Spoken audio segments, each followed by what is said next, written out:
Love Island in my own house. He cheats on me in my own bed. Let me tell you about the first time I fell in love. The first time I fell in love. It's like puppy love or whatever. I don't know why the first time I like felt like had feelings for a boy literally lasted like almost 4 years of my life. Like 4 years of constant non-stop thinking about this loser. And I don't know why, because now I don't even feel the need to talk about him because we did never date, okay? He did lead me on like I'm a fucking puppy or something. Like he led me on like a fucking dog, okay? But I think it has nothing to do with him. Like I never missed him. It's like the way he like hurt me stayed with me for 4 years, but like not like him. It had really nothing to do with him. I was very insecure. And so a boy likes me but then rejects me. I'm like, the fuck? Like you're acting like my parents right now. Like you love me but then you hate me? Like the fuck? So let me tell you about him. His name is going to be Roxy Cotton, okay? So one day, I'm at a Tim Hortons. I sit on some wet substance in a Tim Hortons chair and now my butt is covered in shit. So I cry and I run to a different place where there's no people because the Tim Hortons used to be the hangout spot, if you know, you know. And so Roxy Cotton is in there with one of my friends, one of my boy friends from elementary school, and they're friends. And so my friend boy from elementary school is like, oh my god, we should all hang out because I'm with my other friend who is older than me. I'm with my other friend Teresa, and Roxy Cotton is with my friend Jay. So Jay, Roxy Cotton, and Teresa, they all come back to my house.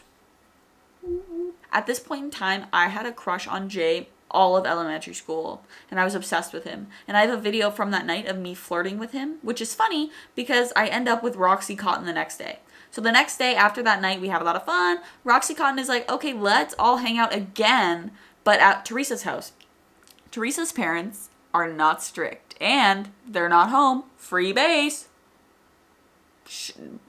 Biggest sign something was gonna go down. So I had plans with my other friend, and I was a bitch, so I canceled on her and I left to go hang out with Roxy Cotton and Jay because I had a crush on Jay, and I was trying to make a move on Jay, but then Roxy Cotton made a move on me. So it's getting closer to bedtime. So then Jay leaves because Jay sees how close me and Roxy Cotton are getting. And then my friend Teresa goes to bed because this is information for a different episode, but she did have feelings for me. So she was not happy that I was flirting with Roxy Cotton. Roxy Cotton is a boy, by the way. So whatever, me and Roxy Cotton, this is the first time that I ever snuggled with a boy. Okay? My first time. So Roxy Cotton and I don't know why, but in that split second, I was like, oh my god, like, he's paying physical attention to me, like, instead of, like, all these boys that, like, didn't find me attractive. And I was like, he's paying physical attention to me, like, he's being very physical, like, that's all I wanted. Like, I wanted physical love so bad. We're listening to Rex Orange County and Frank Ocean. He showed me those artists, so now I have a deep-rooted connection with them for life, unfortunately. And then we were watching Frozen on his wired headphones, and then, you know, we start snuggling and then we kiss, and it's magical, okay? It's fucking magical. In the moment I was like, wow. I genuinely wrote this in my journal. I found it the other day. When we held hands, I wrote, it genuinely felt like my hands were built to hold his hands. I'm such a cornball. But that I remember feeling that way in the fucking moment. Okay, I remember feeling that way in the moment. So me and Roxy Cotton, we make out. He touches my private parts. That has never happened consensually for me. So now that's happened consensually, I'm like, damn, like, we're in love, we're official, so obviously we're gonna start dating. Wrong. We were not gonna start dating. That was stupid. That was a fucking stupid thing think. Anyway, so I ask him over and over again, like, to date me, and he's like, eventually he finally owns up, and he's like, I was just really high that night, like, I didn't know what I was thinking, and he's like, I'm just not ready for a relationship. That is his favorite set of words in the world. So he's not ready for a relationship, so why the fuck you even start one? Anyway, so 2 months go by, me and him cut contact because I'm a bad bitch in the 9th grade, and I don't want to talk to him. And also, I was really weird, and even though we were sleeping over every night before that, I wouldn't talk to him at school. Our lockers were beside each other, and I was too scared to talk to him. So it was just like a weird, like, low-key thing, and that also hurt my feelings because he never made the effort to talk to me. Anyway. I was really cringe, like I admit, like he probably knows nothing about me or my personality because I just like hid it from him so he would like me more because I was like kind of scared of him, like in a way. 2 months go by and I'm having like a kind of get together at my house, and one of my friends brings him along. One of my friends who knows that I used to have feelings for him brings him along because I said I'm over him. And I was, because me and Jay were kind of like flirting again. So like my elementary boyfriend, like I got over it in those 2 months. I swear to God, I was over him. And then he waddles back into my life. And of course, that night he puts on my pajamas and we kiss and we snuggle to Frank Ocean while he's high as fuck. Fucking fuck. From that point on, COVID was about to start, okay? So at this point on, every weekend he slept over like days in a row.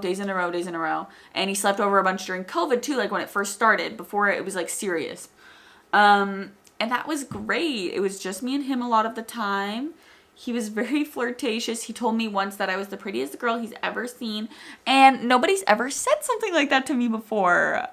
And there's also some drama. I had this friend who apparently had a crush on him and only told me after I developed feelings. So then she beefed me because I stole him from her. And then she told me to my face, she's like, yeah, he called me and he told me like he liked somebody else. Like he doesn't even fucking like you. Just because she liked him. So she fucking broke my heart over and over again. But also I was neglecting my friendships really hard because I was obsessed with him. He was all I talked about, all I thought about 24 hours a day. All I fucking talked about, all I thought about. So I was very annoying. So that didn't work. And then he not only flirts with other girls in my house, like friends who I bring over, he flirts with them, but he also, he'll tell me, he'll be like, oh, like, I just want to like, I don't want to like hang out with just you the whole time. Like, I want to like, explore. And then it's like Love Island in my own house. He cheats on me in my own bed. Cheats. I know, shut up. He asks another girl out in my bed when we're having a sleepover after he called me the prettiest girl in the world. We did like funny little TikTok trends, and like I used to have videos of us like dancing and like, hello, like whatever. He treated me like a girlfriend, like at my house. Like he was always very sweet. Like, weird thing though, he always fingered me like from the back. I don't know why. I did not like that at all, but like I was infatuated with him. So this is what it feels like to match with someone at your level. What the hell is the catch? Is the feeling, the feeling, seeing the light, is been finger with the cutie cat. You see it, right? So whatever. So it ends. One day so he also like used to have, he tried to swallow all my pills, so I had to throw them out the window. He also, one time he cried because he thought the world was ending because he saw an Instagram post about it. And he's like, I haven't done anything with my life. And genuinely, at the time, I was like, but what about me? It's very funny stuff, okay?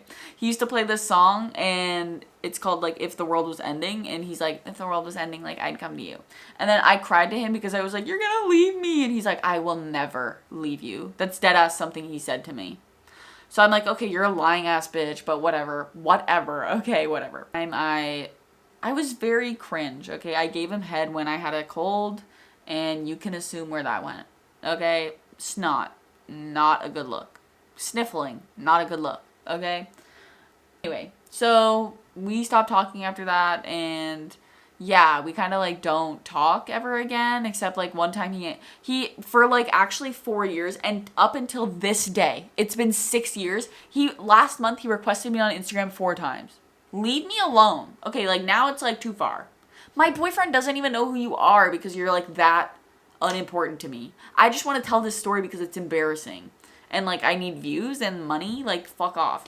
And I have nothing to talk about, so whatever. So like literally for 5 years we have like a war of like, I'll follow him, but then I'll block him, but then he'll follow me, then he'll remove me and block me. It's like back and forth forever. Sometimes he'll add me on Snapchat and then ask me for nudes and then remove me. I don't really get like why we were doing that in any sense. I have no idea. Like there was no motive really. But every time I feel like he knew when I was like growing like apart, and then he was like, I gotta reel her back in just to see if he could get me. And every single time I fucking fell for it. Yeah, one time I was dating somebody else like a year after the initial event, and he like stole my hat and flirted with me in front of my boyfriend. And I was like, okay, fuck, because that also like got me a little too. I was like tricked. And then yeah, and then like nothing else really happened, I don't think. I wrote him a letter in the 11th grade. I'm such a cornball. I'm such a fucking cornball. I don't know why I did that.